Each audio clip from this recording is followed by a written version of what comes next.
Hi there and welcome back. If you are brand new to Medicare, you may already know about Parts A and B, and you may have already even signed up for it through the Social Security website.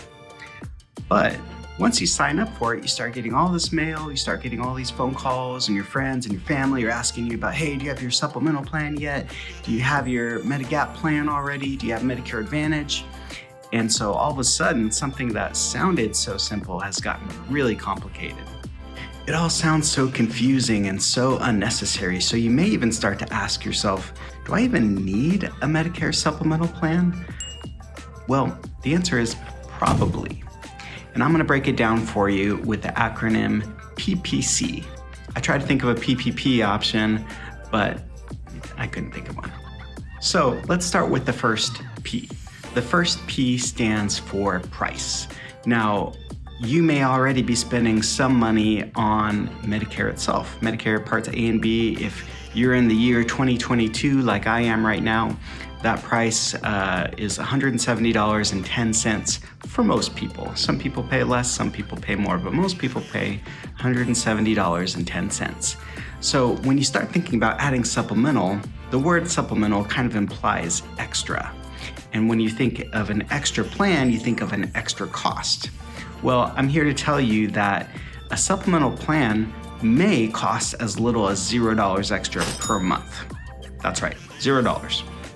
It may also go as high as $150 or more even.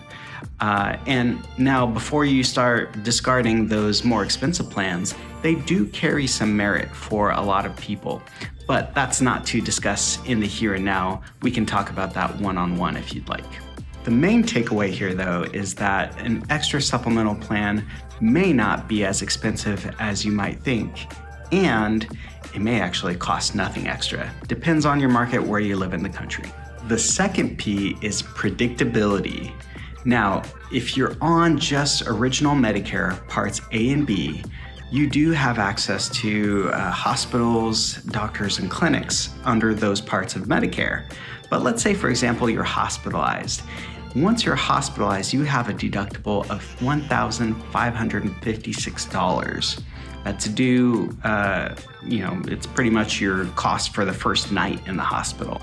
If you're watching this video somewhere out in the future, that cost might even be more than what I'm telling you today.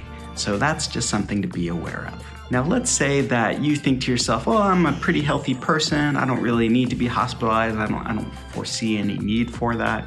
I just need to go to the dermatologist once in a while and get this little thing on my skin checked out just to make sure that it's not cancerous. Well, these unpredictable charges on Medicare apply to you as well. Because under Part B of Medicare, your dermatologist is probably covered, but you're only covered for 80%. That means that you have to pay 20%. Now, 20% of what, you might ask yourself? Well, Medicare will allow that dermatologist to bill up to a certain amount, and you would be responsible for 20% of that.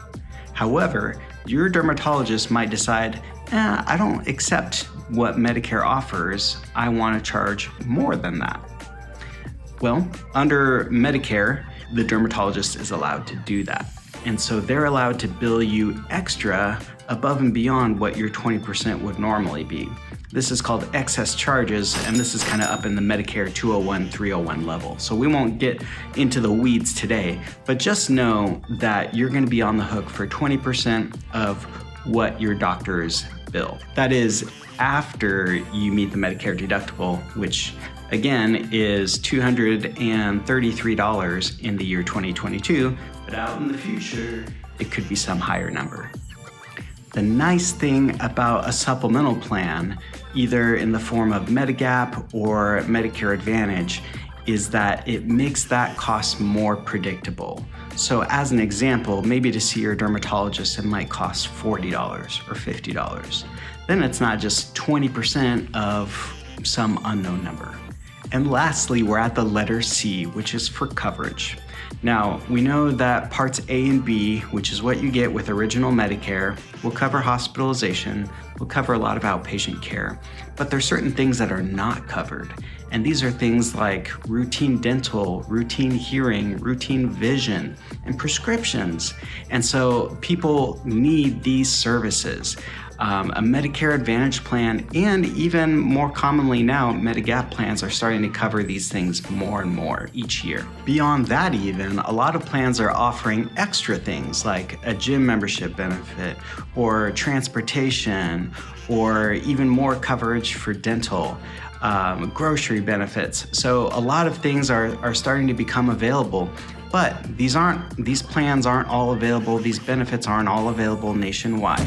And so you have to check within your local area to see what's available for you. So that's all I have for you today. Just remember, the reasons you want a supplemental plan are price, predictability, and coverage. If you need help with any of this, I'm a licensed agent and broker. I work in several states, so feel free to contact me using the information across your screen.